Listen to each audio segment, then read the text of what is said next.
Yo no creo que el derecho a la propiedad me dé derecho a mí, a mañana, una fábrica, porque es mía, quemarla. Tiene sus límites, como todo, pero es un derecho natural, es un derecho inherente a la naturaleza humana, inherente a la libertad. ¿Qué es un derecho natural? Bueno, es una cosa... Hay un pensamiento, es lo que se llama economía juego-suma-cero. Quiere decir, es una cantidad fija, la riqueza, entonces si yo tengo más, es porque tú tienes menos. Entonces cuando hay muchos ricos, los ricos son los que tienen la culpa de la pobreza de los pobres. Eso lleva inevitablemente a la confrontación, a la lucha de clases, pero es que es mentira, que la tarta que se reparte crece. Soy rico porque he creado riqueza para ti. Entiendo lo que quieres decir, pero veo una contradicción. Si yo, a través de mi creatividad, de mi tiempo, de mi esfuerzo, construyo algo. Marx decía que lo que hacía el empresario era robar el trabajo del trabajador, deshumanizarlo y pasar a recoger los frutos de la riqueza de esa generación. Qué buena pregunta, qué buena pregunta. A ver, Marx decía eso porque yo puedo actuar con mi trabajo de dos maneras. Una, y voy a fabricar vasos. Y si fabricando vasos consigo ganar dinero, gano dinero. Y si no, pierdo todo. De otra manera, yo no quiero asumir ese riesgo. Yo te doy mi trabajo a cambio de tu dinero. Soy libre. Soy propietario de mi trabajo también.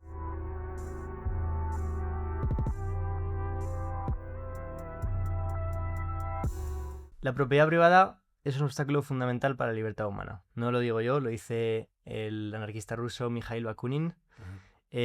Tomás, para quien acaba de pinchar en este vídeo, ¿por qué estamos hoy reunidos aquí para hablar de la propiedad privada? Y sobre todo, ¿qué le contestarías a Bakunin? Bueno, pues empiezo un poco por contestarle a Bakunin, ¿no? Lo primero que le diría a Bakunin es: médico, cúrate a ti mismo, ¿no? O sea, porque me hace gracia que Bakunin diga eso cuando todos, casi puedo decir sin excepción, de los regímenes políticos que han abolido o intentado abolir la propiedad privada han acabado en dictaduras brutales. Podría enumerar, ¿no? Pero todos. Y en cambio, en el otro lado, nos encontramos que las sociedades más libres, con sus defectos, como todo en esta vida, pero las sociedades más libres, que son las democracias occidentales, son unos sistemas que están basados en la propiedad privada. Por tanto, le diría, hombre, a lo mejor es que cuando lo dijo eso Bakunin todavía no había ocurrido lo que ha ocurrido después y lo que la historia nos ha demostrado, ¿no? Pero bueno, visto a posteriori, pues la verdad es que la cosa sería graciosa si no fuese trágica, ¿no? Entonces eso sería lo que le diría yo a Bakunin. Y segundo, le diría que no es la libertad, es la base de la propiedad, no la propiedad la que influye sobre la libertad. O sea, es la libertad precisamente porque somos libres para disponer de lo que tenemos. Cuando digo somos libres para disponer de lo que tenemos, no me estoy refiriendo a una libertad absoluta. Yo no creo que el derecho a la propiedad, hay gente que opina que sí, yo no creo que el derecho a la propiedad me dé derecho a mí, a mañana, una fábrica, porque es mía, quemarla. Tiene sus límites, como todo, pero es un derecho natural, es un derecho inherente a la naturaleza humana, inherente a la libertad. ¿Qué es un derecho natural para los que no hayan escuchado este término antes? Bueno, es una cosa difícil, tampoco difícil de definir, pero a mí no me gusta nada dar definiciones cerradas, ¿no? Porque siempre las cosas son más complejas que una definición cerrada. Pero en definitiva, un derecho natural es algo que, como su nombre indica, se ancla en la naturaleza humana. Es decir, es aquello que tenemos por el mero hecho de ser seres humanos. Por ejemplo, por supuesto, el derecho a la vida es el más elemental, pero por supuesto el derecho a la dignidad, a ser tratados con dignidad, es un derecho natural. Por supuesto, el derecho, creo yo, el derecho a la propiedad, por supuesto el derecho al propio honor, o sea, al propio honor, a la propia... O sea, son derechos que son inherentes a la naturaleza humana. Y por lo tanto, son anteriores, a lo mejor no en el tiempo, pero sí causalmente anteriores a lo contrario, no lo contrario, sino la otra parte, que es el derecho positivo, que es el derecho que legisla un Estado. Entonces, el Estado, el derecho positivo, en una sana concepción de la vida, del mundo, debe estar al servicio del derecho natural, porque el derecho natural es inherente a la naturaleza humana. Entonces, San Agustín, por citar a otro autor que no se decía, los gobernantes, esto es revolucionario, los gobernantes que no respetan el derecho natural son una banda de salteadores, una banda de ladrones. Entonces, el derecho natural es muy revolucionario, porque no permite a alguien que legisle a capricho. Incluso en democracia puede haber leyes que pueden estar votadas por la mayoría, pero ser injustas, ir contra el derecho natural.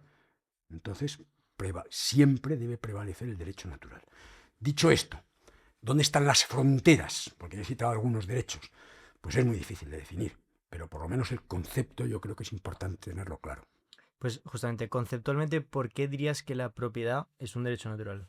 Bueno, porque existe desde siempre. O sea, si nos remontamos al hombre de las cavernas, el hombre de las cavernas, vamos a ver, el hombre de las cavernas es una manera así como muy coloquial de hablar, a las sociedades primitivas. Sí, el estado de naturaleza, como el dicen. estado de naturaleza, sin que esto quiera decir que apoyo la idea de Rousseau del buen salvaje, pero en el estado, antes de que alguien pudiese legislar nada, pues una persona era hábil tallando piedras, en el Neolítico, tallando piedras, y esas piedras eran suyas.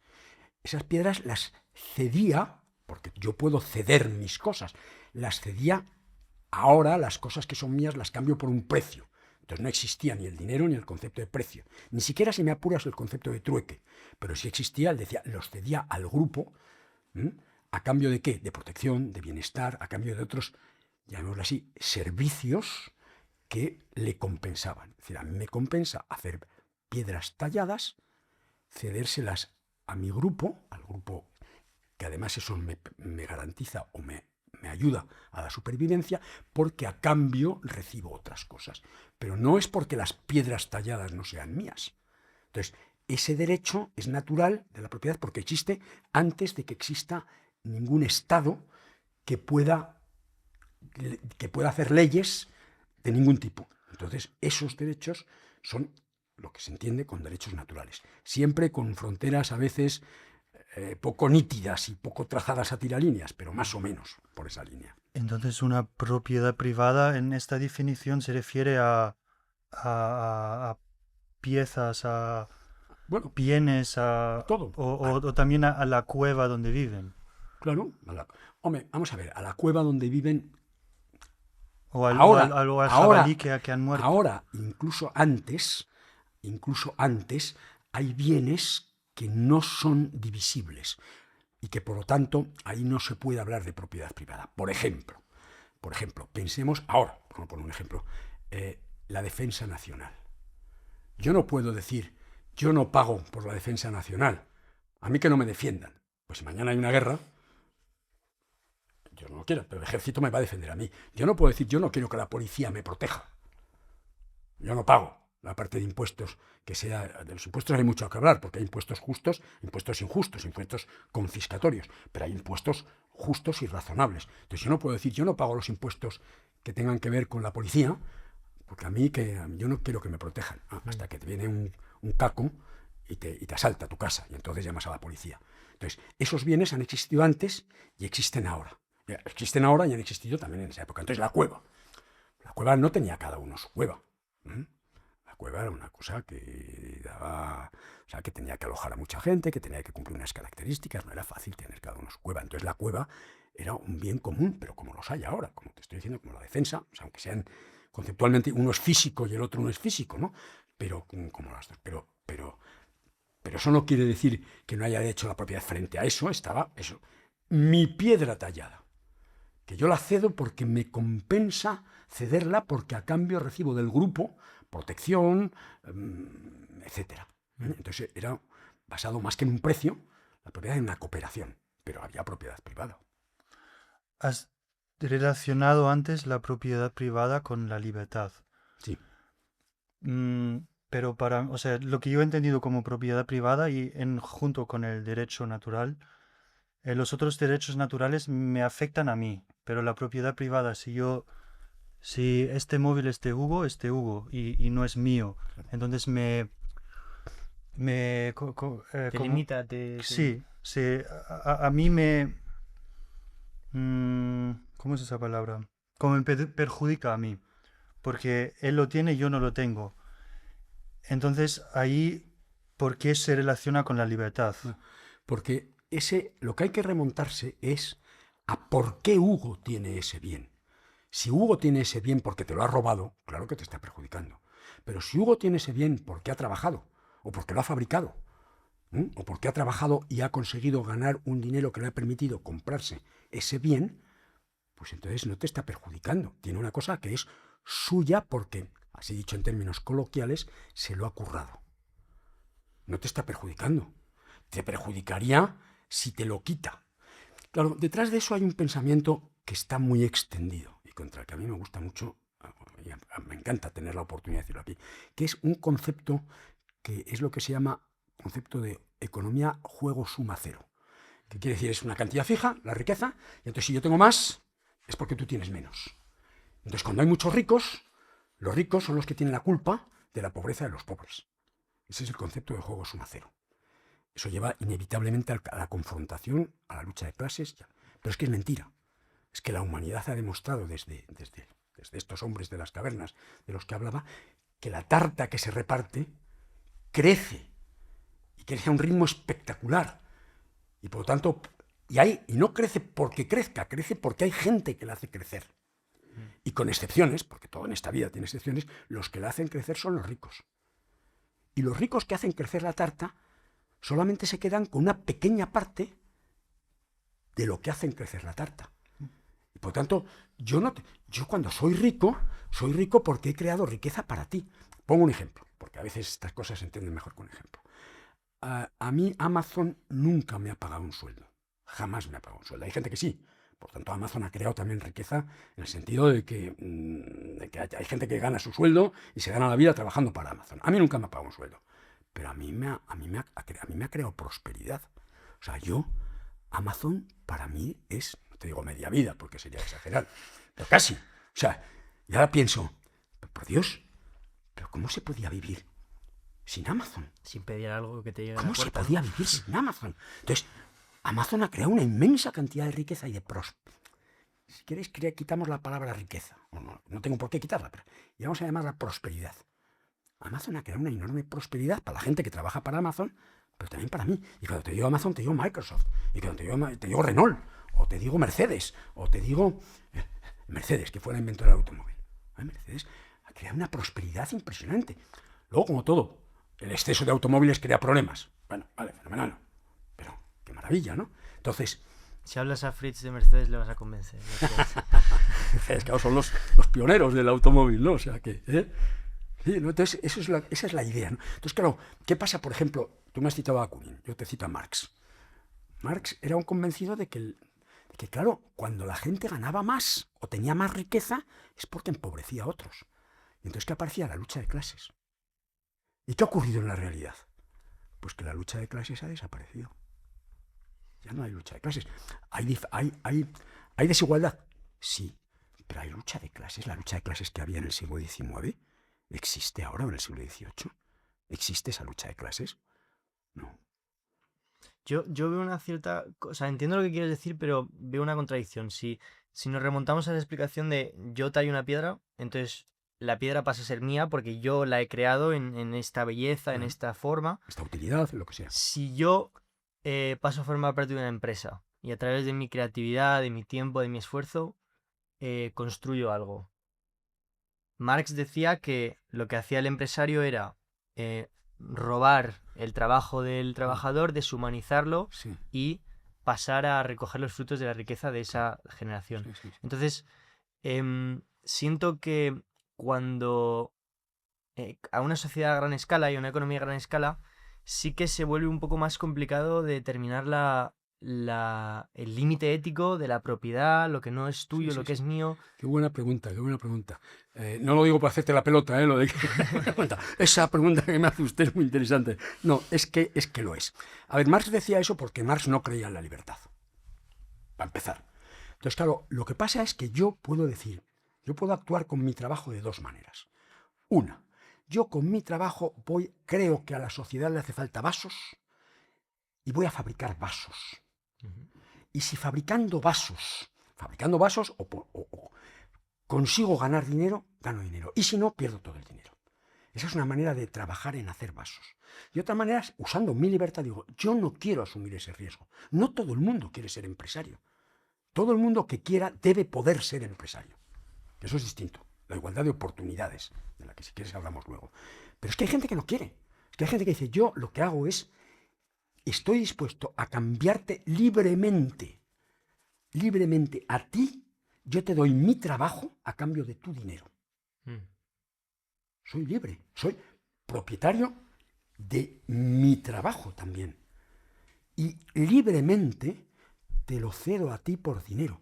Yo trabajo a sueldo. He pasado toda mi vida trabajando a sueldo. Yo he producido ideas que han sido buenas para las empresas donde he trabajado. Me parecería absurdo sentirme estafado. Pero yo he dicho, me parece bien el sueldo que me das. Y si no me hubiese parecido bien, pues me hubiese ido a otra empresa. Entonces, otra cosa es la igualdad de oportunidades. Pero es que la gente, no, la inmensa mayoría de la gente, no quiere ser empresario. En Argentina llega Milei y llega y dice, vamos a ver, la compañía aérea que era nacionalizada va a ser privada ahora. Y se monta dice, bueno, pues os la regalo a vosotros, trabajadores. ¿Qué dijeron los trabajadores? No, yo no la quiero. Yo no la quiero. Yo quiero que me paguen un sueldo. Eso es libre también. Entonces Marx no creía en la libertad. Creía que, de alguna manera, el que trabajaba por su trabajo es porque le engañaban, porque le explotaban, porque le robaban. A mí nadie me ha robado nunca. Y siempre he vivido un sueldo. Pero ahí estás dando por hecho que el sueldo te es suficiente para sobrevivir y algo más. No, no estoy dando por hecho eso. Yo creo... A ver. Yo creo... Esta pregunta... Ay, joder, tengo que decirte otra vez. ¿Qué pregunta más? Bueno, vamos a ver. Yo creo que Estás dando por hecho que existe una alternativa, que hay otra empresa al lado Sí. con otras condiciones. Es que sí, estamos aquí abriendo melones importantísimos. A ver si somos... Es que debería haber siempre esa alternativa. Y digo debería, si el mercado de trabajo fuese libre, siempre habría esa alternativa. ¿Qué pasa con el mercado de trabajo? No, ¿por qué hay paro? Voy a decir dos razones por las que hay paro. Dos razones. Primera, salario mínimo interprofesional. A ver, un pensador al que yo admiro con toda mi alma, del siglo XIX, que es Alexis de Tocqueville, escribió un libro que se llama La democracia en el siglo XX. Era un libro absolutamente visionario. Y en ese libro hay una frase que dice, la gente está más dispuesta a creer una mentira simple que una verdad compleja. El salario mínimo interprofesional crea paro. ¿Por qué crea paro? Imaginaos, vamos a poner un ejemplo, abstracciones. Imaginaos que mañana llega alguien y dice, señores, salario mínimo interprofesional de 5.000 euros. Ustedes, si quieren contratar a alguien, ¿qué creéis que pasaría? ¿Habría mucha gente que contrataría a alguien por 5.000 euros? Muchas empresas no se lo podrían permitir, ¿no? Se cerrarían, ¿no? Y entonces habría paro, ¿no? Eso no lo digo yo. Eso lo ha dicho el Banco de España ante las subidas repetitivas de salario mínimo interprofesional que ha habido en España. Eso lo dicen, o sea, eso es un hecho. Eso se puede mostrar con curvas de oferta y demanda, que no voy a ponerme a dibujar aquí, porque entre otras cosas no tengo pizarra ni es el sitio adecuado para ponerme a dibujar, pero se puede mostrar.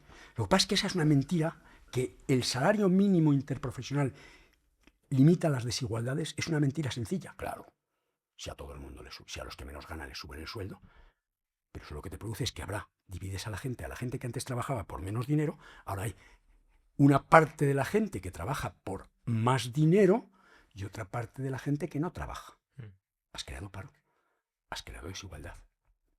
Segunda cosa que crea paro, y me paro en la segunda, no, seguramente sabría sacar más, pero estas son las dos más evidentes.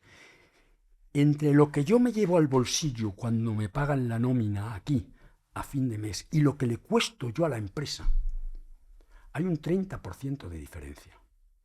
¿Quién se lo lleva? El Estado.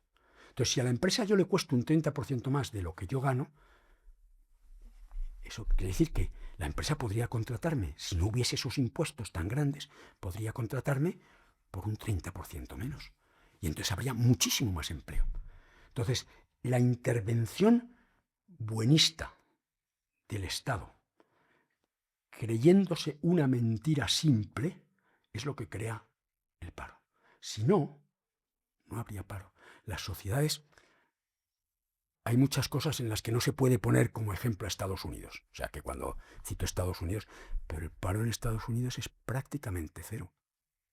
Es lo que se llama el paro estructural, que es la gente que está tardando en meter, que sale del trabajo y encuentra otro, prácticamente cero. Pero eso es porque no tienen mucha más oportunidad que no trabajar. Si no trabajan, no pueden pagar sus médicos, ni Claro, es que sus es que eso, escuelas, ni nada de es que eso. eso de, claro, es que si no trabajas, a ver, no, es que si no Sí, trabajas, es un sistema totalmente claro, diferente pero es que al no, Estado.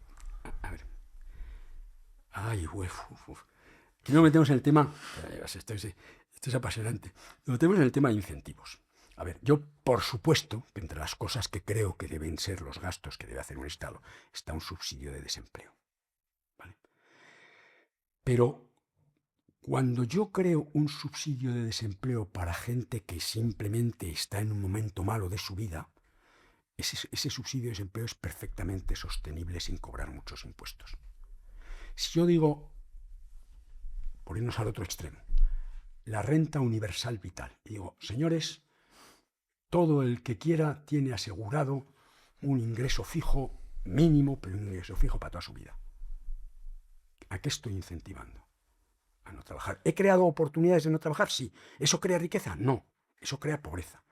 Eso no crea riqueza, porque para hacer eso tienes que cobrar cada vez más impuestos, cada vez hay más gente que se apuntará a eso, y para que haya más gente que se apunte a eso, tú cada vez tienes que cobrar más impuestos a menos gente. Precisamente a la gente, que son los que antes os había dicho, que eran los que expandían la tarta. Con lo cual entras en una espiral. Entonces, sí, en Estados Unidos, pues efectivamente, pero es que eso debía ser así. Ya lo dijo San Pablo, el que no trabaje, que no coma. A ver, no, yo no estoy diciendo eso. Esto es un poco demasiado drástico. Pues estoy diciendo, el que no trabaje porque no le da la gana, que no coma. ¿Qué haría? La gente trabajaría. Y si no creamos esos frenos a la creación de trabajo, salario mínimo, ese gap que hay entre lo que paga la empresa, lo que le cuesta a la empresa y lo que el trabajador ingresa, si no crees, habría pleno empleo. Entonces trabajaría todo el que quisiera. Y el que no... Otra cosa, vamos a ver, aquí hay que siempre hacer una salvedad. Es que yo no trabajo porque tengo un hándicap. Bueno, a esa gente hay que volcarse con ella. O sea, esto no es la selva, esto no es la jungla. Yo no Claro, sé como has dicho, el derecho a la dignidad humana que claro, o sea, hay que esta respetar. gente hay que... Ahora, fomentar la vagancia. O sea, hay gente... Sí, hablamos del que está cobrando una pensión. Claro, del hay Estado gente que cuando su trabajo es vivir de subsidios. Y que cuando les dan un trabajo, dicen, yo no lo quiero. Porque primero, porque si acepto ese trabajo, tengo que trabajar. Y segundo, gano menos trabajando que los subsidios que gano sin trabajar. Cuando una sociedad llega a eso, está acabando su propia tumba. Aparece el paro, pero no el paro estructural, sino el paro crónico. El paro crónico hace necesarios más impuestos. Esos más impuestos gravan más al que sí produce. El incentivo para producir es menor. Y entramos en una espiral hacia abajo. Estados Unidos lo he puesto como ejemplo diciendo de antemano, lo he dicho de antemano. A mí me parece demasiado drástico. Pero como decía un amigo mío, entre estar callado y tocar la trompeta hay un término medio. Y Europa es tocar la trompeta. Y cada vez más. Y por eso cada vez contamos menos como europeos. Yo me siento europeo. La cultura europea me maravilla. Es una maravilla. Pero desgraciadamente tengo que decir que cuando leo en los periódicos es que debían contar más con Europa. Digo, pues no sé, porque nos hemos ganado el que no cuenten con nosotros. ¿A base de qué? Pues de todas estas políticas. Y no sé si me enrolla un poco demasiado. Has dado por hecho, bueno, no has dado por hecho, pero has dicho que si el emplear costaría menos, más empresas emplearían. Claro. Porque es así. Hombre, eso es... No voy a dibujar la ley de la oferta y la demanda, pero en cualquier producto, en esto, cuanto menos cuesten los vasos, más vasos se venden. Cuanto menos cueste el trabajo, más se contrataría. Sí, ¿no? Entonces, claro, el problema está en que el problema grave está en que entre lo que a mí me cuesta empresa y lo que tú te llevas al bolsillo, hay un chupóptero, hay un monstruo Java, o si algo ahora explico qué es esto en monstruo Java, que chupa la sangre, que se llama Estado. Y eso es lo que crea paro. Porque claro, a mi empleador tengo que pagar mucho y no me compensa. Y a ti, empleado, recibes poco. Tú podrías recibir más y a mí que me costase menos y trabajar más gente, si no estuviese en medio el chupóptero. ¿Y de qué debería encargarse el Estado? Si dices que tiene que haber un subsidio al desempleo para el que está pasando por un mal momento, de Sí. discapacidad, supongo que tema pensiones, sanidad, defensa nacional. ¿Cuál Vamos es a el ver. Estado Sí. adecuado para ti? Otra vez más, yo te voy a dar mi respuesta. Ni pretendo tener la panacea de la verdad, ni hay una línea nítida que se pueda trazar. Pero yo te digo un poco mi respuesta. No, pero por eso estamos hablando Claro, y claro, por estamos eso estamos preguntando para porque que nosotros mismos y los que nos oyen, pues, o sea, a ver, evidentemente, un Estado tiene que gastar dinero en tener un sistema judicial, en tener un sistema jurídico, en tener jueces, tener legisladores. Hay que pagar a los políticos, aunque ahora están muy denostados los políticos, pero hacen falta políticos que creen las leyes. Otra cosa es que lo hagan bien o que lo hagan mal, pero hacen falta y el Estado tiene que pagarles, y a los jueces, y tiene que pagar a la policía, y tiene que pagar al gobierno. O sea, eso lo tiene que hacer, si no un Estado no funciona, se convierte en un Estado fallido al estilo de Somalia, por decir alguno, ¿vale? Entonces eso es fundamental. Segundo nivel de fundamentalidad, defensa y orden público. Desgraciadamente hay delincuentes y desgraciadamente hay países agresivos, como nos estamos dando cuenta que nos estamos cayendo del guindo desde hace unos años, ¿no? Hay países como, no voy a citar nombres, pero países agresivos de los que hay que defenderse. Y hay delincuentes de los que hay que defenderse. Y hace falta una policía y un ejército. Pues eso lo tiene que hacer el Estado. Porque lo que decíamos antes, yo puedo decir, no, yo no pago por el ejército y cuando me venga un enemigo que nadie me defienda. No. O yo no pago a la policía y cuando me roban en mi casa haya películas. No, eso no. Segundo. Tercer nivel. Algo que garantizar no hay nada que lo garantice, pero que aumente la igualdad de oportunidades. Por ejemplo, que nadie se muera o tenga una enfermedad y no se pueda curar porque no tiene dinero. Una sanidad, pero ojo, una sanidad gratuita para el que no pueda pagarlo. Lo cual me está excluyendo a mí. Pero claro, es que cuando se hace una sanidad que es para todo el mundo, se consiguen dos cosas. Primero, que se formen atascos y que la sanidad para todo el mundo funcione mal y haya colas, como todos vemos, ¿no? Y segundo, que el coste de eso haga que haya que gravar con unos impuestos tan brutales que paraliza la economía. Entonces, yo estaría dispuesto a que a mí la sanidad pública no me pagase nada, con tal de que me rebajasen los impuestos de lo que cuesta la sanidad pública universal. Y además habría una sanidad de mejor calidad. ¿A esto también incluyes el dinero que le dan después de la jubilación? Sí, ¿o? ahora voy a la jubilación. Vale, Eso. no, Eso. no. Segundo, que nadie se quede sin educación por ser pobre. Entonces, una educación gratuita, porque eso es igualdad de oportunidades, salud y educación. Una educación gratuita, pero para el que no se la puede pagar. Porque además, con esto pasa una cosa. Yo no soy vuestros padres. Yo, desde luego, estoy pagando la sanidad 2 veces. Porque tengo la seguridad social, que me cuesta unos impuestos, no es gratis, me cuesta unos impuestos muy grandes. Y segundo, tengo un seguro médico. O sea, y vuestros padres, suponiendo que sean vuestros padres los que os pagan la carrera, que no lo sé, están pagando la educación 2 veces. Una a través de impuestos y otra a través de la Universidad Francisco de Vitoria. O sea, eso no puede ser.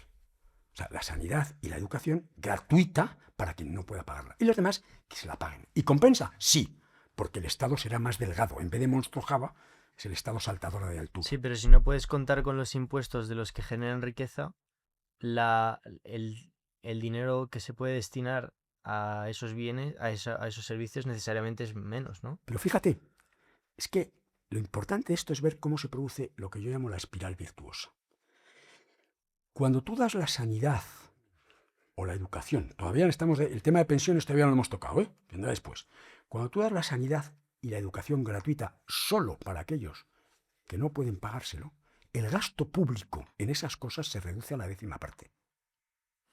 Y si el gasto público se reduce a la 10ª parte, los impuestos se reducen a la 10ª parte. Y si los impuestos se reducen a la 10ª parte, las empresas invierten más. Y los particulares consumen más. Y la economía va mejor. Y cuando la economía va mejor, un mismo porcentaje de impuestos sobre una base mayor es más dinero. Con lo cual, lo que se pone en marcha con un sistema de esos, de un Estado ágil, saltadora de altura, como yo le llamo, es una espiral virtuosa que hace que, al contrario, en vez de recaudarse menos, se recaude más. Menos porcentaje sobre una masa creciente y, por lo tanto, más cantidad de dinero. Ahí tengo una duda. Porque... Todavía tenemos el tema de pensiones, sí. Pendiente. Sí. Y de paro y desempleo. Si aplicamos la misma lógica de antes, que hay muchos miembros de la sociedad que son vagos, y si en algún momento tienes que pagar todo, ¿dónde es el incentivo de ganar más dinero para poder pagarlo? O decir, mira, si el Estado a mí me paga la educación y la seguridad social, para mí renta más no ingresar tanto y que el Estado me lo pague. No, vamos a ver. Yo creo en la libertad, a diferencia de lo que ha dicho Marx. Entonces, el Estado para el que no tiene dinero, yo no tengo dinero. Y yo el Estado, a pesar de todo, porque yo no trabajo, me paga la seguridad, la sanidad y me paga la educación. Vale. Pero tengo que comer. Y tengo que vestirme. Y tengo que hacer muchas más cosas. Y para eso tengo que trabajar. Claro, pero mi pregunta es, doy un ejemplo. Por ejemplo, en Países Bajos, donde vive mi hermana, la quita donde dejas tus bebés. Sí, la guardería. Sí, la guardería depende del ingreso. O sea, si quieres dejar a tu bebé, creo que son 5 o 4 días a la semana, un mes cuesta más o menos 2.000 euros. Ahora bien, para alguien que tiene un ingreso medio alto, dice, no trabajo y esta guardería me sale casi gratis, o trabajo y gasto todo mi dinero en la guardería. ¿Ves? O sea, muchas personas se piensan, pues trabajo menos y guardo yo a mi hijo o mi hija, o trabajo más y lo gasto todo en la guardería. Por eso te digo yo que creo en la libertad. Si a mí alguien dice que yo no trabajo y tengo la guardería gratis, pues es su libertad. Está actuando como él quiere. Cada uno actúa como él quiere. Claro, naturalmente, la libertad conlleva responsabilidad. Si yo mañana decido que quiero no trabajar, o trabajar muy poquito, lo justo para... Y con ese poquito que trabajo me sale gratis la guardería y me sale gratis la educación y me sale gratis la seguridad. Y con ese poquito que trabajo, pues me visto más o menos decentemente y como más o menos decentemente. Muy bien, eres libre. Fenomenal, hazlo así. Ahora, luego no te quejes de que hay desigualdad y que hay alguien que gana 10 veces lo que tú. Ahora, por el contrario, yo que soy libre, digo no. Yo lo que quiero es, y esto no hay que confundirlo con la avaricia, sino con la ambición, incluso con el afán de servicio. Yo quiero hacer productos útiles, porque yo he descubierto que haciendo vasos es un producto trivial, ¿no? Pero haciendo Amazon, voy a hacer una cosa que a la gente le va a pirrar. Y entonces voy a arriesgar mi vida entera, el dinero que tenga, para poner Amazon, para hacer un producto que va a ser útil para la gente. Y si me sale bien, me forro. Y si me sale mal, me arruino. Ese también es el ejercicio de la libertad. Hazlo. Entonces, cada uno, pero que luego se atenga a las consecuencias. Por ejemplo, Elon Musk. Yo no hablo de Elon Musk como persona, como ser humano, no me meto en si es buena gente, ni lo sé, ni me importa. O sea, ni soy yo quien para juzgarlo, pero como persona. Es un tío que, primero, no era rico. Ninguno de los grandes millonarios de hoy en día era rico de nacimiento, ni su familia era rica. Se han hecho ricos a base de hacer cosas que son de inmensa utilidad para muchísima gente. Bien, vale. Elon Musk era un australiano, bastante... Sudafricano. Sudafricano. Perdón, sudafricano, sí. De familia, no te digo pobre, pero tampoco millonaria, y que va a Estados Unidos, tiene un sueño y lo realiza y crea PayPal. Y lo vende por mucha pasta. Podía haber dicho perfectamente, oye, yo ya tengo para vivir toda mi vida. Cojo esa pasta, la invierto más o menos bien en fondos de inversión, o en lo que sé, en inversiones seguritas, y a vivir que son 2 días. ¿Hace eso? No. Coge todo su dinero y dice, joder, el problema energético va a ser un problema, ¿tendrá razón o no tendrá razón? Va a ser un problema increíble en el mundo. Y pone Tesla para el coche eléctrico. Y pone, primero será Solar X y luego es Solar Tesla Energetics, pero para crear, y dice, y la habitabilidad en la Tierra puede ser un problema, y crea SpaceX. Con todo su dinero. Coge todo su dinero, todo lo que ha ganado. Y claro, está forrado. Ahora dice, no, yo quiero optar por la opción 1 y ser como Elon Musk. No, eso no es imposible, eso es imposible. Tú eres libre para elegir, pero luego eres responsable para llevar a cabo las consecuencias de tu elección. La libertad conlleva responsabilidad. Pero, por ejemplo, SpaceX recibe subvenciones enormes, creo, de los poderes públicos en Estados Unidos. Entonces, eso también es a veces una contradicción de ese sistema capitalista perfecto, entre comillas, que es Estados Unidos, que también los ricos a veces reciben apoyos públicos y normativos enormes. Sí. Entonces, O ayuda con no pagar tantos impuestos o cosas así. sí. A ver, aquí hay 2 cosas distintas. Una cosa es que, vamos, de antemano digo, no soy un experto en saber cuál es la cuenta de resultados y la fuente de ingresos de SpaceX ni nada por el estilo, pero hay 2 cosas distintas. Una cosa es que el Estado le compre a SpaceX sus cohetes para lanzar cápsulas al espacio. Entonces, el Estado es un cliente más, Sí, claro. que se lo compra a SpaceX, Eso sí. como se lo puede comprar a quien sea. Y le sale mucho más barato que hacérselo él, que era como se lo hacía antes con eso. Bien. Esa es una cosa, eso me parece fenomenal. La otra cosa es que le dé subsidios. Eso. Los subsidios me parecen, pero es que los subsidios es la antítesis del libre mercado. Entonces yo soy contrario absolutamente a los subsidios. Porque los subsidios, al final, los subsidios es, de una manera u otra, se dé a quien se dé, es saco dinero del bolsillo, porque el Estado no tiene nada. El Estado si da subsidios es porque de otro lado saca el dinero. Entonces, saco dinero del bolsillo de unos, porque me da la gana, para meterlo en el bolsillo de otros. Me da igual quiénes sean los unos y quiénes sean los otros. Eso va en contra del libre mercado. Eso es absolutamente contrario a lo que cualquier persona que se considere razonablemente liberal está a favor. No conozco ningún liberal, y si queremos hablar en términos de capitalismo, Sí, hay gente que dice, claro, todo el mundo quiere subvenciones. No conozco ningún liberal que crea que eso es justo. Eso es injusto. ¿Se hace en Estados Unidos? Sí. Menos que en México. Menos que en España.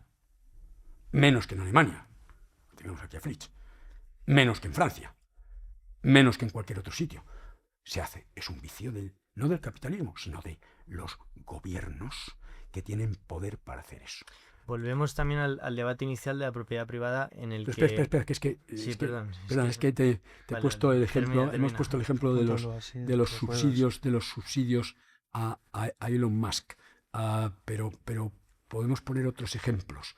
El Estado crea dinero y con eso crea inflación.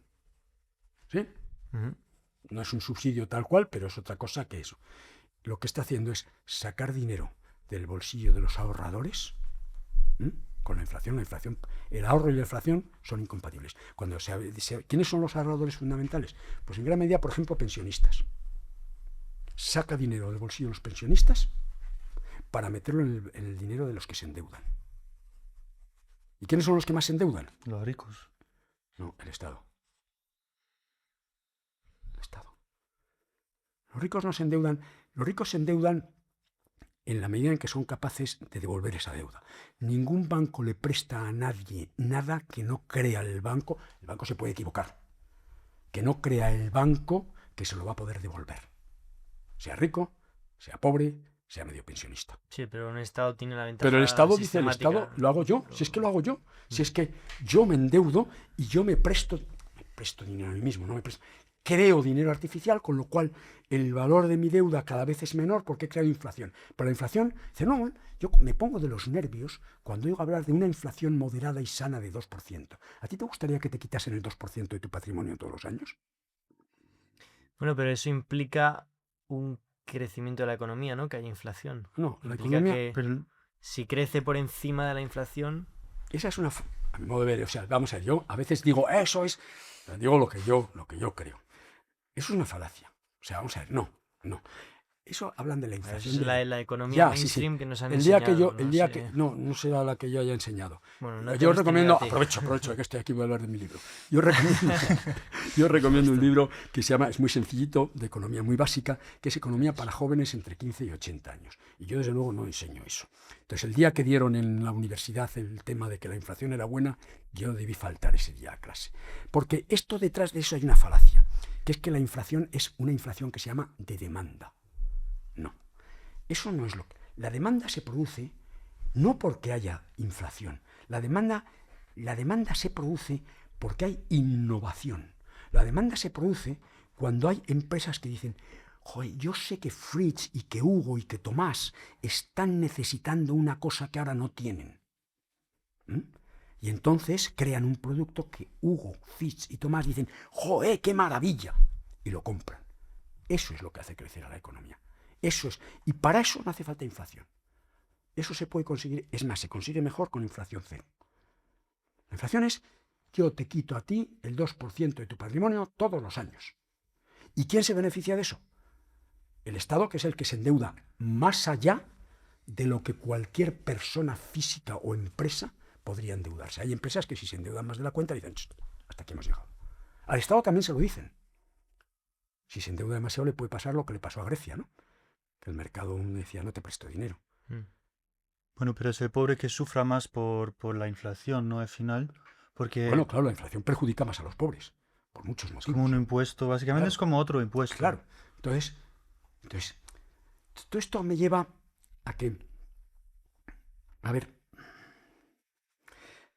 los intervencionismos, el intervencionismo externo, vamos a admitir por un momento, que ya es mucho admitir, que lo hacen por buena fe. Lo hacen por buena fe creyendo conseguir una cosa buena y al final lo que consiguen es una cosa mala.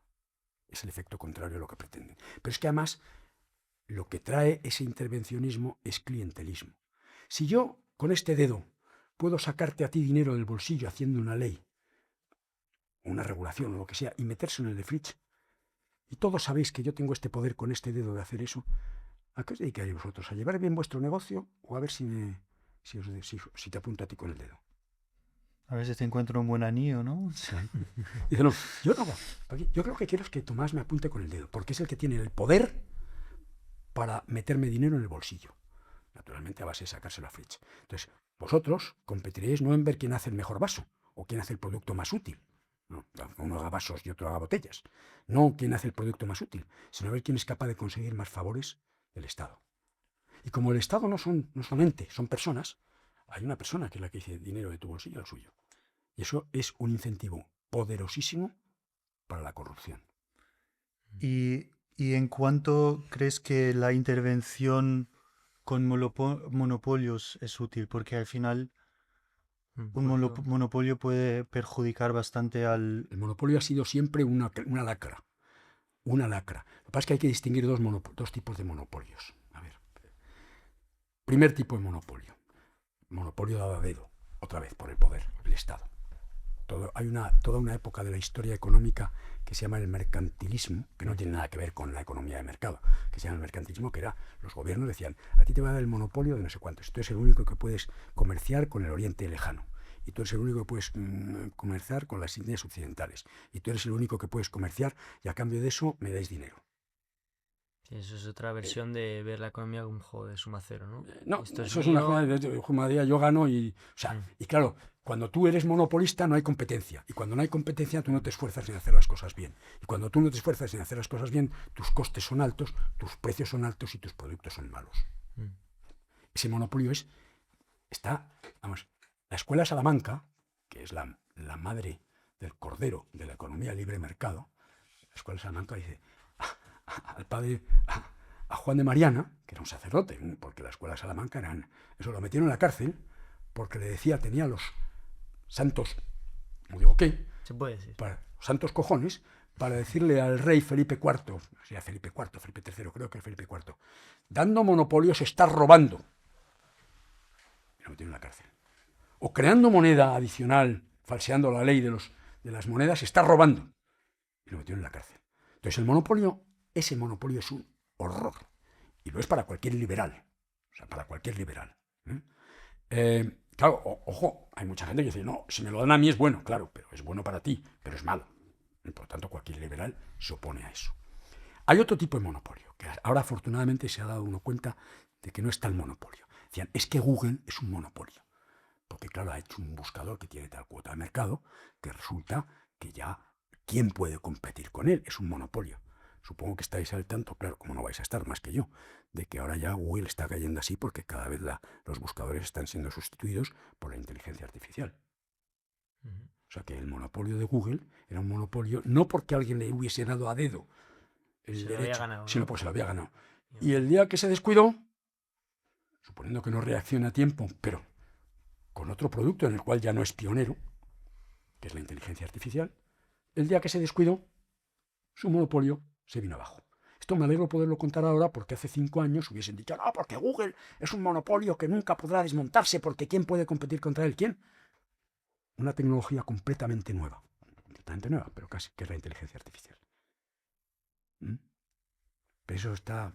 Entonces, ese segundo tipo de monopolios, pues mientras no estén basados en favores públicos, pues no me parecen mal. Pueden tener sus peligros, claro, como todo en esta vida, pero no me parecen mal. El primer tipo de monopolio es espantoso y es anti todo, y antiliberalidad, y antiliberal, o sea, no hay. Cuando uno dice yo soy liberal, no está a favor de los monopolios, muchísimo menos. O sea, yo soy capitalista, no está a favor de los... Otra cosa es que si yo tengo una empresa, a lo mejor intento, sobre todo si veo que ganando favores me enriquezco, a lo mejor me dedico a ver si me dan un favor. Pero esa es la perversión del capitalismo, que la culpa la tiene el Estado, que es el que da favores. Si volvemos a la idea que has mencionado al principio de bien común, vuelvo a Google hace 5 años, cuando tenía el monopolio por habérselo ganado, pero un monopolio prácticamente perfecto. Si Google implementa normas o implementa formas de trabajar que hacen que tomen el control de tus datos, por ejemplo, como se les acusa o como se les acusaba, y un cuerpo legislativo dice, vale, yo prohíbo Google o yo obligo a Google a cambiar tal norma, un poco como hacía la Comisión Europea, como hace la Comisión Europea. ¿Esto hasta qué punto, o sea, dónde está para ti el límite entre derecho a propiedad privada o derecho de las empresas de hacer lo que quieran en un mercado libre y esa idea un poco abstracta del bien común, de tengo que proteger a mis ciudadanos contra esta perversión, por así decirlo? Sí, vamos a ver. Estábamos hablando del tema de la posesión de datos. A Sí. mí me parece fantástico. Claro, eso es otro tema de propiedad privada, tus propios datos. Claro, me parece fantástico que protejan mis datos. Que protejan, porque es algo mío y va no solamente contra mi propiedad personal, sino contra mi dignidad. Pero si yo libremente elijo utilizar Google y Google no tiene un monopolio gracias al Estado, entonces estás atentando contra... No, a ver, una cosa es que el Estado regule las cosas para que Google no pueda utilizar mis datos más que anonimizados, y esa regulación, que es muy difícil de hacer, me parece bien, me parece fenomenal. Y otra cosa es que Google le diga, perdón, que el Estado le diga a Google, como tú eres demasiado grande, te voy a hacer que te partas en dos y que hagas como pasó, por ejemplo, con la Standard Oil of New Jersey hace muchos años en el tema del petróleo. Eso es lo que no. Eso es lo que no. Ahora, me están protegiendo a mí. ¿Cómo? Protegiendo algo que por derecho es mío, que son mis datos. Porque eso va a favor de mi dignidad, del derecho a la dignidad, del derecho a la libertad, del derecho a la intimidad, del derecho de cosas que son derechos naturales.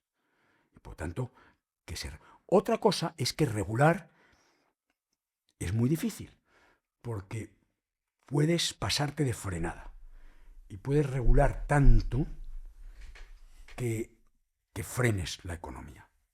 Entonces, yo no estoy en contra de la regulación. Hay liberales que sí, hay liberales. A mí hay liberales que me dicen, tú ni eres liberal ni eres nada, Tomás. A pesar de que vosotros estáis pensando, la gente que nos oiga, Tomás es un liberal a ultranza. No, yo no soy un liberal a ultranza. Hay liberales que me consideran a mí, por decir esto, intervencionista. Pero yo creo que hay que regular. Y regular es muy difícil.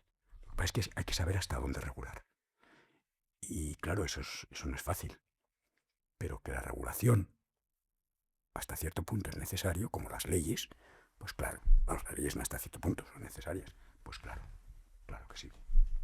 Nos queda que no hemos hablado todavía del tema de pensiones, ¿eh? No, iba justo a por eso. No les haya apuntado. Venga. Podemos seguir con... Claro, podemos seguir, claro que sí. Sí.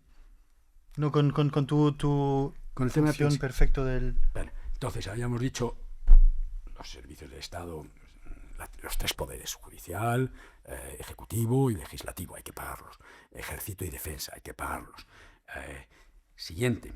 Algunas, no todas, algunas infraestructuras. La tecnología cada vez permite que las infraestructuras sean más explotadas privadamente. Por ejemplo, la infraestructura de transporte de energía eléctrica es privada. La lleva una empresa que se llama Redella, que está participada por el Estado, pero podría no estarlo. Es más, debería no estarlo. Y funcionaría bien. Funciona como una empresa privada. Y luego, esa es la Redella, es las grandes redes de alta tensión, pero luego toda la distribución local es absolutamente privada. Y funciona bien. O sea, esa infraestructura es privatizable. Las carreteras, en el otro extremo, es más difícil privatizarlas. Bueno, pero justo en España tenéis muchas carreteras de pago. De pago, claro. Y incluso hay una discusión que dice, no, lo que hay que hacer es hacer todas las carreteras de peaje. Hoy en día se puede hacer por tecnología. Tú pones arcos. Es un poco ciencia ficción, pero no es ciencia ficción. Porque lo que hoy es día ciencia ficción, mañana es ciencia realidad. Tú puedes llenar de arcos y pagar por las carreteras el que pasa. ¿A mí me parece bien eso? Sí. Siempre y cuando se dé la otra cara de la moneda. Como las autopistas son gratis y por lo tanto, son gratis, las cobra el que las usa, no me cobre impuestos para hacer las autopistas. Claro, aquí claro, si no es simplemente... Claro, aquí cuando se dice, no, es que hay que hacer que las autopistas y las carreteras sean de peaje. Pero no es porque te digan sean de peaje para ingresar por esa vía en vez de por esta otra, no. Es para ingresar por las dos vías, porque la voracidad del Estado monstruo Java es ilimitada. Entonces, cuarta cosa, ya no sé por cuál, infraestructuras. Algunas, y en la medida en que sean necesarias. Y siempre que las pague el que las usa, pero, yo pongo un ejemplo, que las pague el que las usa. La calefacción de las casas. Antes, en todas las casas había calefacción central. Había una calefacción y se ponía, el día 1 de octubre se ponen en marcha los radiadores. Se ponían a temperatura. Y a lo mejor en un piso había uno friolero que quería la temperatura, friolero y rico. Y quería la temperatura muy alta y le importaba un huevo pagar mucho dinero. Y en otro piso había uno que no le importaba pasar frío y era pobre. Y quería la calefacción. En la casa baja. de mis abuelos es así, siempre sudamos. Siempre hay la comunidad. Claro, ¿Quién grita más? Y una bronca en la comunidad propietaria. Ahora en muchas casas, la mayoría, no sé si es en la casa de tus abuelos no, en las modernas, tú tienes tu caldera y tu termostato. ¿Que tú quieres estar a 30 grados en tu casa?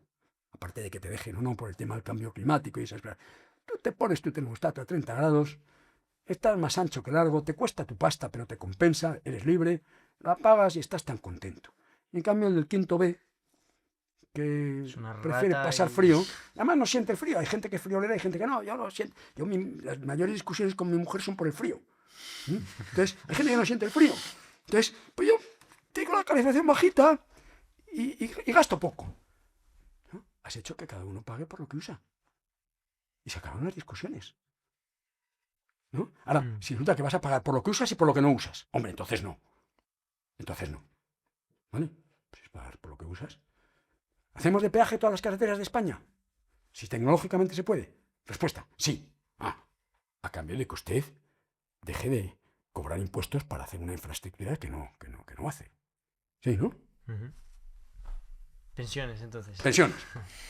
A ver, ¿quién en su sano juicio no está a favor de que una persona que ha trabajado toda su vida pueda vivir, la palabra dignamente es una palabra, no sé, pero pueda vivir razonablemente el resto de su vida.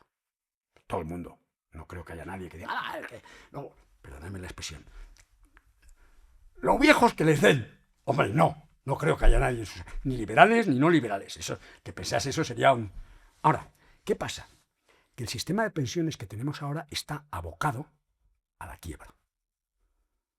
Vosotros no vais a cobrar ni un euro de pensión pública.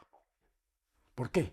Porque está basada en una cosa que ha funcionado muy bien durante 60 años, que es que muchos jóvenes pagaban la pensión a pocos viejos. Perdóname, de jóvenes y viejos, pero nos entendemos, con todo el respeto del mundo.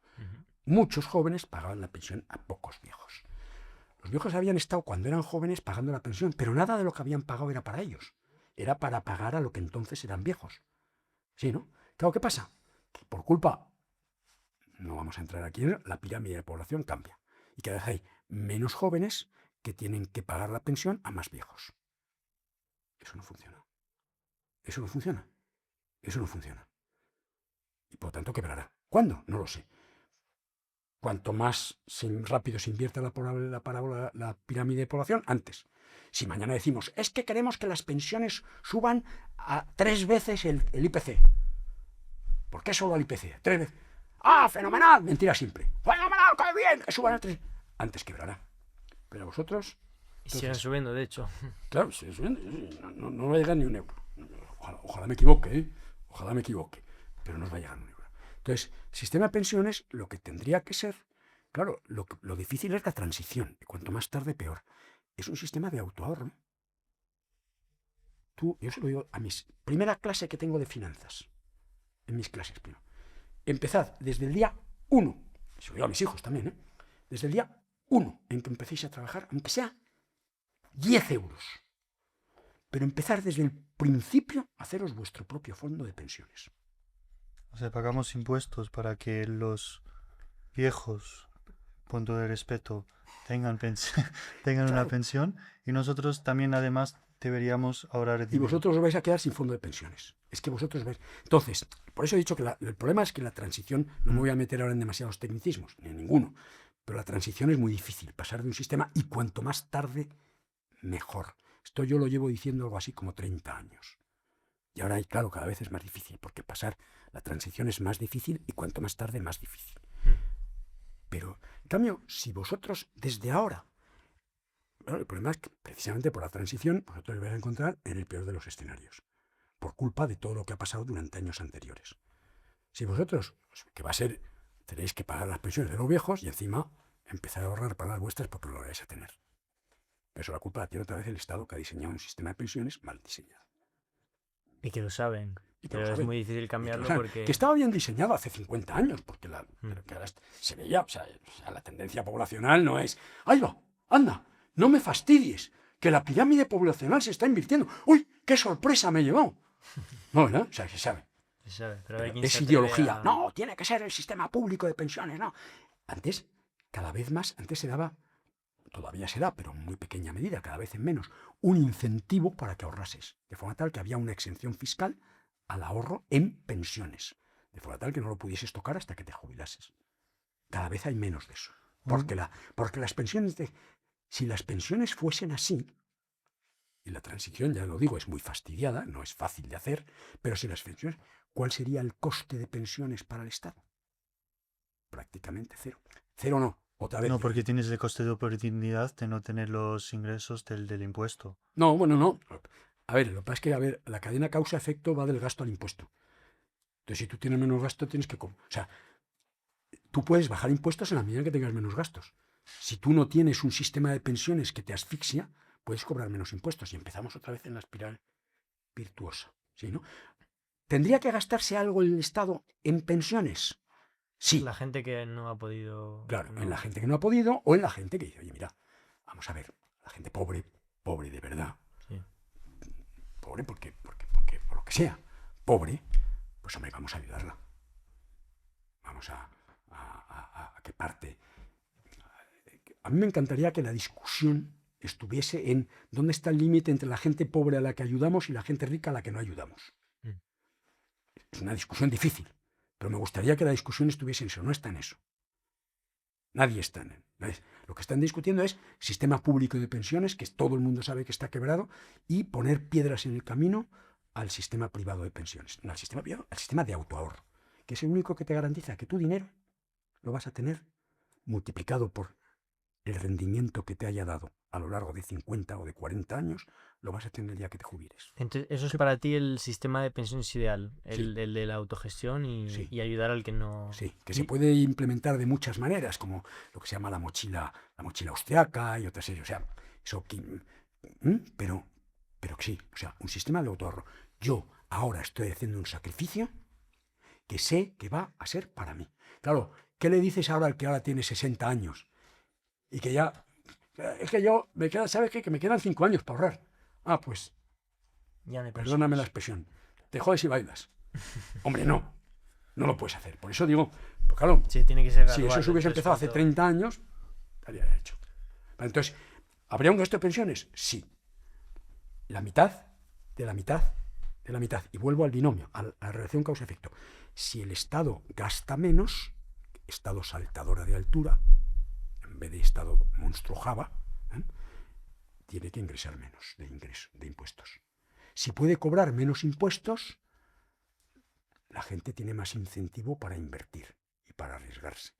Y la economía crece, innova y la economía crece. Ni inflación, ni 2% de inflación, ni narices. La economía crece porque hay incentivo a la inversión y a la innovación. Y por lo tanto la tarta crece. Y a lo mejor con un porcentaje muy pequeño de la tarta, no, a lo mejor no, seguro, yo tengo cálculos numéricos hechos de esto, con un porcentaje muy pequeño de la tarta, es decir, con unos impuestos de un tipo muy bajo, recaudarías más dinero que empobreciendo a la economía y poniendo unos tipos altos. Esto ya está descubierto. Esto es lo que se llama la curva de Laffer, que no me voy a poner a explicar ahora, pero está descubierto, que es la paradoja de que cuanto más tipo impositivo tengas, llega un momento en el que menos recaudas. Y también eso de que los ricos se van a partir de un cierto... Claro. ¿Y qué opinas entonces de un fondo estatal? Creo que lo hacen en Noruega para las pensiones. En vez de pagar pensiones en tipo de impuestos, pagan pensiones a un fondo Claro, manejado por unos claro. profesionales noruegos que... Claro, es el fondo de inversión más grande del mundo, es el Fondo Noruego de Pensiones, que no me acuerdo cómo se llama, pero Algo así, sí. sabes cómo se llama, el Fondo Noruego de Pensiones. Me parece fenomenal. O sea, me parece fenomenal. Pero fíjate, el dinero para el fondo no lo pone el Estado noruego, lo ponen los particulares. Lo que pasa es que ese fondo lo tutela, por decirlo de alguna manera, el Estado noruego. Pero ¿quién decide ese dinero en dónde se invierte? ¿El Estado noruego? No. Profesionales de primerísima línea que, como el Estado noruego administra muchísimo dinero, o sea, no lo administra, o sea, lo tutela, con un pequeño porcentaje de ese dinero se puede pagar a profesionales de primerísimo orden. Entonces funciona de maravilla. Ese es el sistema de pensiones. La aportación la hace cada uno. Al final, cada uno tiene su cuenta y sabe cuánto se va a llevar al final. Y puedes más o menos calcularlo, más o menos, porque depende de cómo de bien se invierta o cómo de mal, tendrás más o tendrás menos. Pero para eso tienes a los mejores profesionales invirtiendo, ¿no? Y ya está. Entonces, eso lo tiene que... Lo que pasa es que eso no necesariamente tiene que administrarlo el Estado. No está mal. Está muchísimo mejor que lo que pasa en España. Pero lo podrían hacer también instituciones privadas, con garantías suficientes para que no haya desfalcos, ni timos, ni demás. Sí. Sí, que no lo inviertan todo en algo dudoso y todo el mundo se quede sin jubilación. Claro. Yo creo que esto es un buen momento Sí. para nuestro apartado, que tenemos un partnership con el Café Raíz y Grano, un café de especialidad. Muy rico, por cierto. Sí. Me lo he tomado justo antes de venir aquí y está muy rico. Sí, donde alumnos y profesores pueden hacer una pregunta en el podcast y si la elegimos, pues ganan un café gratis y es una forma de interactuar de forma directa con el podcast. Y, Venga. Ángel es el ganador de la semana, por Sí. cierto. Guau. Así que puede ir a pedir un café. y La verdad es que la pregunta es bastante larga y tiene 3 partes, entonces como quieras, si prefieres preguntar... Házmela de una en una porque yo tengo muy Sí. mala memoria. Entonces me haces la primera, luego la segunda, Vale. luego la tercera y ya me he olvidado de la primera. La primera es la más interesante, Sí. creo, Venga. así que... ¿Cómo se encuentra la burbuja de la IA? Es interesantísima, pero es larga. Bueno, pero hay que meterse. Si nos lo pregunta, ¿cómo se llama la que nos lo ha preguntado? Ángela. Ángela. No, Ángel. Ángela es un chico. Sí, Ángel. Ángel. Ya era una mujer. Compañero, además, nuestro. Vamos a ver. Ah, la burbuja de la IA, o sea, yo creo que la IA está sobrevalorada. Pero eso no sería grave. O sea, que quiero decir que de repente un día la gente puede Sobrevalorada sobrevalorada en el sentido de que el valor de las empresas en bolsa, de las empresas de inteligencia artificial, es a mi modo de ver. Yo no soy analista financiero, o sea que tampoco, pero te digo también lo que dicen, o sea, está demasiado alto. O sea, sobrevalorada financieramente o también desde el punto de vista de lo que nos imaginamos que puede llegar a... De las dos maneras. Las dos, Vamos a bueno, empezar están un por poco conectadas. vamos a empezar por financieramente. Está sobrevalorada. Eso lo dicen. ¿Cuánto? No lo sé. ¿Cuándo vendrá el pinchazo entre comillas? Porque pinchazo no quiere decir que de repente no vaya a valer nada. ¿Cuándo vendrá el bajón del 10, del 15%? No lo sé. O del 5%, no lo sé. Ni cuánto, ni cuándo. Pero todo el mundo coincide en que está sobrevalorada. Pero ese es un pinchazo de burbuja. Hombre, habrá gente que pierda mucho dinero. Pero si la gente es lista y diversifica sus riesgos y no lo mete todo en inteligencia artificial, pues no será una tragedia. Por otro lado, la inteligencia artificial yo creo que es una de las mayores oportunidades que se le han presentado en la historia a la humanidad. Porque oportunidades y al mismo tiempo riesgos. Porque el efecto que puede tener en la productividad, el efecto en la productividad quiere decir en tener más cosas más baratas. Por lo tanto, más dinero. Si yo me gasto la mitad en este vaso, tengo esa otra mitad para gastármela en otras cosas y para que haya gente que innove y la economía crezca. Entonces, eso es una oportunidad que no la ha tenido nunca la humanidad y, por tanto, es fantástica. Yo soy un absoluto defensor de la inteligencia artificial. Ya en el sentido no financiero, sino... ¿Tiene sus problemas? Sí. ¿Eso va a hacer a corto plazo que se pierdan puestos de trabajo? Sí. ¿A largo plazo? No. A largo plazo, como ha pasado siempre en toda la historia de la humanidad, todos los avances tecnológicos, la prueba es que si lo comparamos cómo vivimos ahora a cómo se vivía hace 100 años, ¿alguien se querría ir a vivir hace 100 años? Nadie. ¿Por qué? Porque los avances tecnológicos siempre van a mejor. La gente trabaja, más gente trabaja, aunque haya paro, más gente trabaja, menos horas y vive mejor. Esa es una constante con altibajos, pero es una constante que se ha producido desde el principio de la humanidad y aceleradamente desde la revolución industrial. ¿Por qué? Por la innovación. Lo que pasa es que esta innovación de la inteligencia artificial es tan rápida que no se sabe si el tren de delante se va a distanciar demasiado del tren de detrás. No sé si es por poner un símil, ¿no? Sí. Entonces... es decir, que una parte de la sociedad se beneficia mucho y otros quedan no tanto a eso, marginalizados, no tanto a eso. Pues no lo he También, entendido, me quiero referir que la pérdida de puestos, también eso, pero no me estaba refiriendo tanto a eso. Estaba diciendo que la pérdida de puestos de trabajo, entre el tiempo que tarda en producirse la pérdida de puestos de trabajo y el tiempo que tarda en producirse la aparición de nuevos trabajos, haya un tiempo que sea un tiempo de penuria. A ese lapso de tiempo es al que me refiero. Y eso no lo sabe nadie. ¿Pero puede ocurrir? Sí, porque claro, el proceso es tan rápido, que no se sabe muy bien. Nunca nos hemos enfrentado a una oportunidad tan maravillosa y al mismo tiempo nunca ha sido una oportunidad que cambie tan rápido. Y ahora, le decía, la pregunta tiene muchas derivadas. La buena noticia es que yo creo que no va a ser tan rápido. Explico por qué. ¿La caída de la burbuja o el No, cambio social que produce el avance de la inteligencia artificial. Y explico por qué.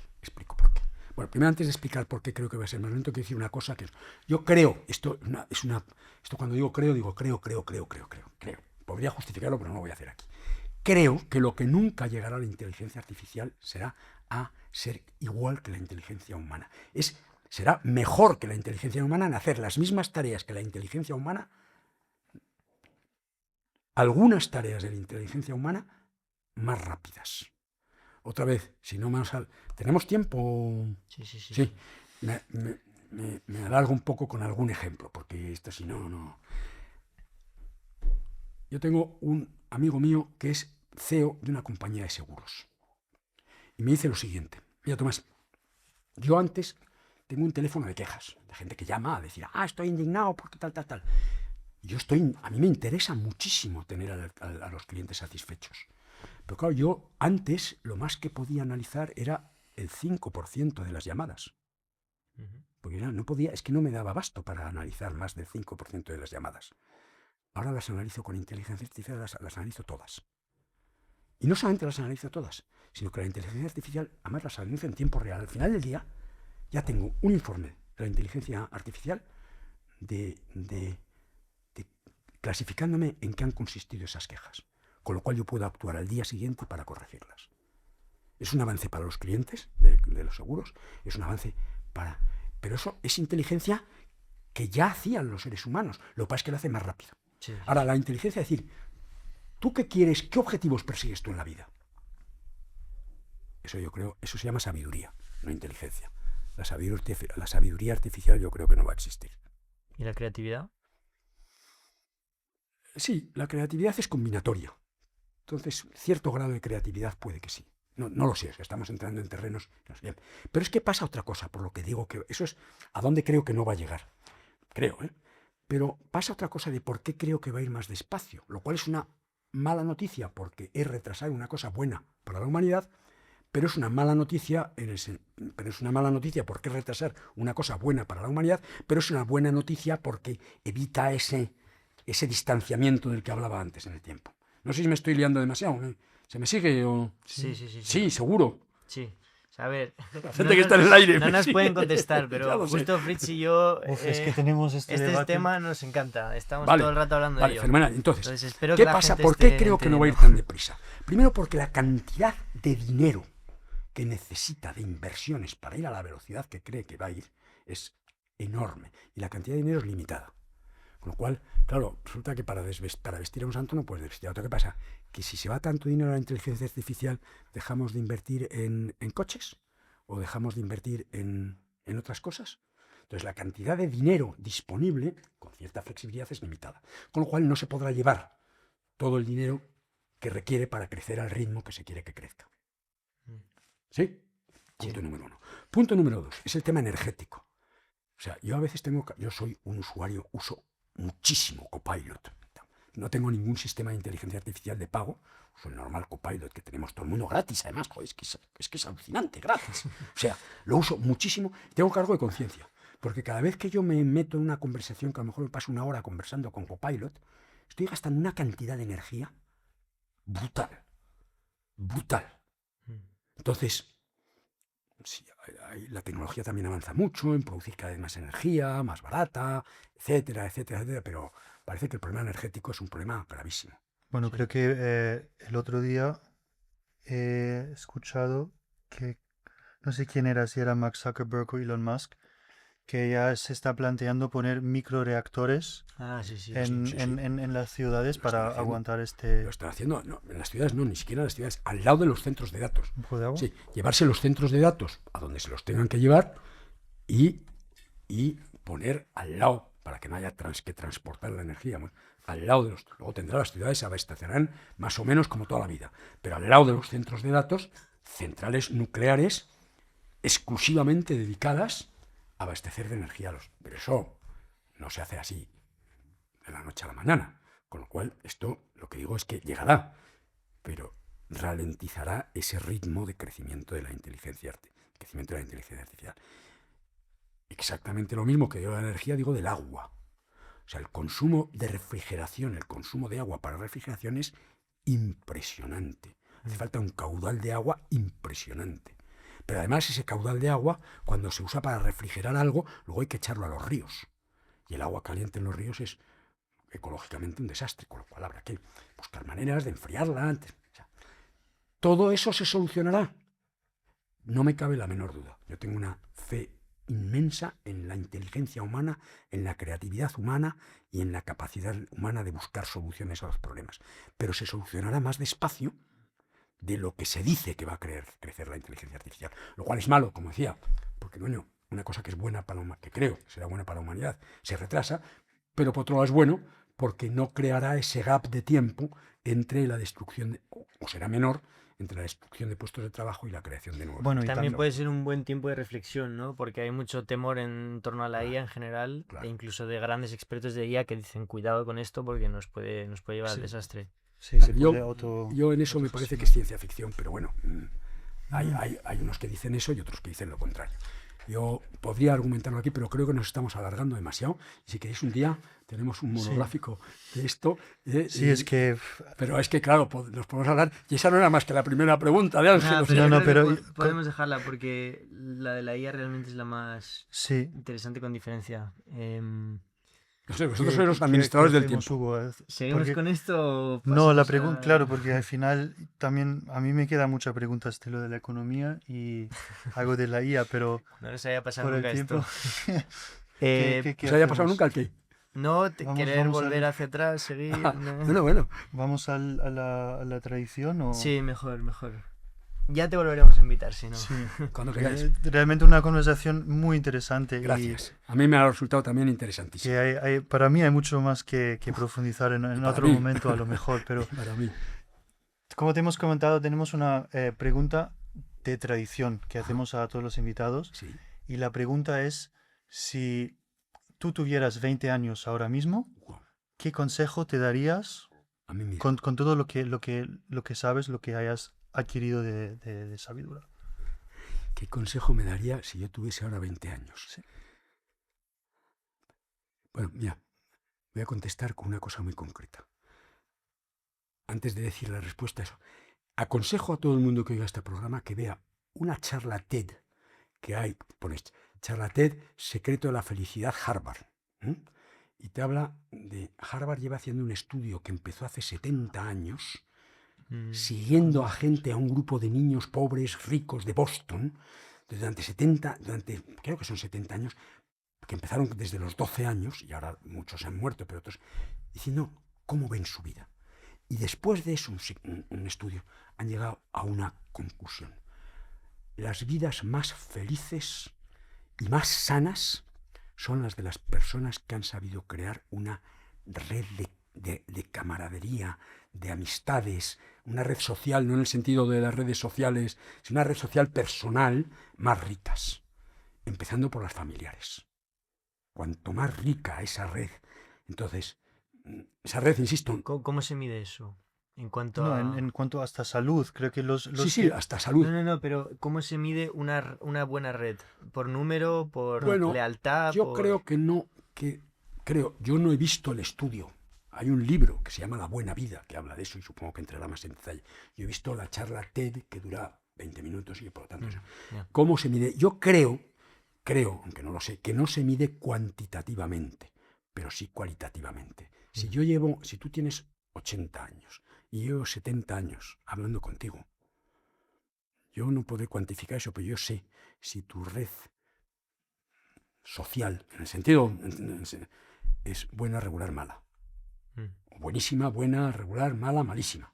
Sí, entiendo, vale. Sí, Dani, ¿no? Entonces, en general. en general, ¿por qué? Porque llevo 70 años hablando contigo. Bueno, Claro. empezando por la red familiar. Entonces, crear relaciones personales basadas en la lealtad, basadas en la amistad, basadas en la generosidad, porque es la manera. Si no es con lealtad, con generosidad y con eso, pues no creas redes utilitarias, pero no unas redes sólidas. Y eso, según este estudio de Harvard, es el secreto de la felicidad. Y como todo lo que queremos es ser felices, pues ahí está. Bueno, felices y saludables. Han Felices podido... y saludables, porque también va unido a la conectados, salud y a muchas cosas. Bueno, entonces, esa sería la primera. O sea, sería la pregunta. Está bien, muy bien. No sé si... Entonces, primero, para lo cual a lo mejor hay que ser menos de redes sociales Bueno, justo va anónimas, en porque conjunto. está muy bien también. O sea, a mí gracias a esto, por la mañana tempranito, sé que cómo le va a mis hijos que están por el mundo adelante, ¿no? Y eso está muy bien también. O sea, no estoy demonizando esto, estoy diciendo que esto no sea sustituto de. Y luego que no seas Juan Palomo, yo me lo guiso, yo me lo como, que ahora está muy de moda, ¿no? Yo no quiero compromisos. Una red social personal amplia y sólida y sana requiere esfuerzo y requiere sacrificio. No, yo no quiero sacrificios, yo quiero una vida cómoda, sin rollo, responsabilidades, no me jodas. Mala cosa. Primer consejo. ¿Y el segundo? ¿Cuál es el segundo? El segundo consejo. No, te preguntamos. Que no, pero vosotros me habéis dicho que tenéis Dos preguntas. consejos tienes. Que no, es verdad, claro, que esto era preguntas libres, es verdad. El segundo.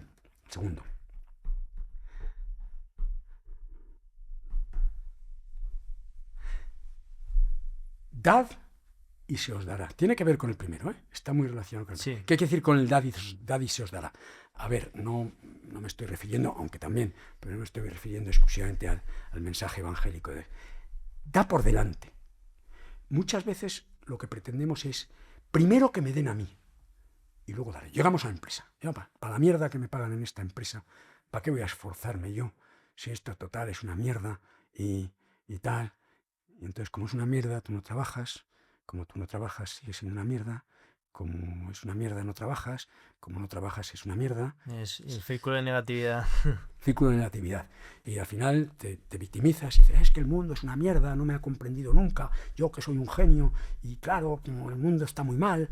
Y qué mal. Para el éxito profesional, estoy hablando. Al otro era para el éxito personal. Para el éxito profesional. En cambio, tú llegas y dices, me pagan una mierda. Sí. Pero en vez de quejarme de que soy un milurista, voy a dejarme la piel. Y voy a demostrar, joder, lo que valgo. Y aunque no sea por altruismo, aunque solo sea por egoísmo, que también es por el... Este tío o esta tía vale. Y entonces empiezas la espiral en el otro lado. Pero claro, requiere esfuerzo, requiere poner por... John F. Kennedy dijo una frase que venía a decir, no preguntes qué puede hacer América por ti, pregunta qué puedes hacer tú por América. No preguntes qué puede hacer la vida por ti, pregunta qué puedes hacer tú por la vida. Cuando digo la vida, lo digo todo, vida familiar, que conecta con la anterior, vida empresarial, vida profesional, vida... Entonces, segundo consejo, resumido en una, dad y se os dará. O da por delante. Como dices, estoy muy conectado también con el primero, porque hay gente que también cuantifica mucho en las amistades el tema de los favores, de, no, yo no hago esto por ti, porque no sé qué, claro. Y eso también crea una... Es que voy a quedar como tonto. Oye, queda como tonto, es maravilloso quedar como tonto. Hombre, vamos a ver, todo tiene sus límites en esta vida, ¿no? No, claro, no tiene... tienes que dejar que abusen de ti, a pero ver, claro. nunca vas a quedar mal si eres el... Bueno, pues, oye, pero cuando la gente empieza a pensar, joder, a Hugo, es que es un tío del que... a Fred, es que son tíos de los que te puedes fiar. Coño, tú le pides una cosa a Hugo, claro, si abusas de él te manda a tomar por saco. Pero tú le pides una cosa y, joder, te puedes fiar de él. Y a lo mejor deja cosas que para él son importantes por echarte una mano. Entonces tú te vas creando una aureola alrededor. Sí, o sea... Sí. Joder. Es que me hace gracia porque ahora está muy de moda la palabra aura y... Ya, bueno, no sé si es lo mismo. Pero te vas... Entonces, es eso, ¿no? Y eso vale para todo, para la vida profesional, para la vida personal, para la vida todo. Es que yo no perdono nunca. Me han hecho una putada y entonces yo antes... Qué triste debería ser la vida así. Qué triste, ¿no? Perdona. Te han hecho una... Pues vas al día siguiente que te lo encuentras por la calle y dices, ¿qué pasa? ¿Cómo estás, chaval? Joder, ¿qué? A lo mejor llevas 2 años. Joder, 2 años sin verte. ¿Qué es de tu vida? Cuéntame. Oye, quedamos un día a tomar una copa. Unas cervecitas. Venga, joder. El tío dice, ¿este cabrón? Que le he hecho una... Pero ya empieza a hablar mal, ya. Le he hecho una... Y todo el mundo... Te encuentras que todo el mundo quiere ser amigo tuyo. Y que en el trabajo dices, no, confíaselo. Confíaselo a Hugo o a Fitch porque te lo hacen bien seguro. Trabajarás como una mula y progresarás. Sin embargo, la vía contraria, hacia abajo. Entonces esos son los dos. Genial. Pues muchas gracias, Tomás. Muchas gracias. A vosotros. placer. Ha sido un verdadero... No lo digo de coña, o sea, no lo digo por decir, sino que ha sido verdad muy agradable para mí tener esta charla. Genial, pues esperemos repetirla porque se nos han quedado cosas pendientes, pero... Cuando queráis. Muchas gracias por habernos escuchado hasta el final. Si te ha gustado esta conversación, tenemos diferentes episodios en nuestras redes sociales. Somos Carmen, Fritz y Hugo. Y desde Hablar Claro estamos comprometidos por mejorar cada día la calidad de nuestro trabajo, por lo que vuestro apoyo y sugerencias valen mucho para nosotros. Muchas gracias por escucharnos y hasta el próximo episodio.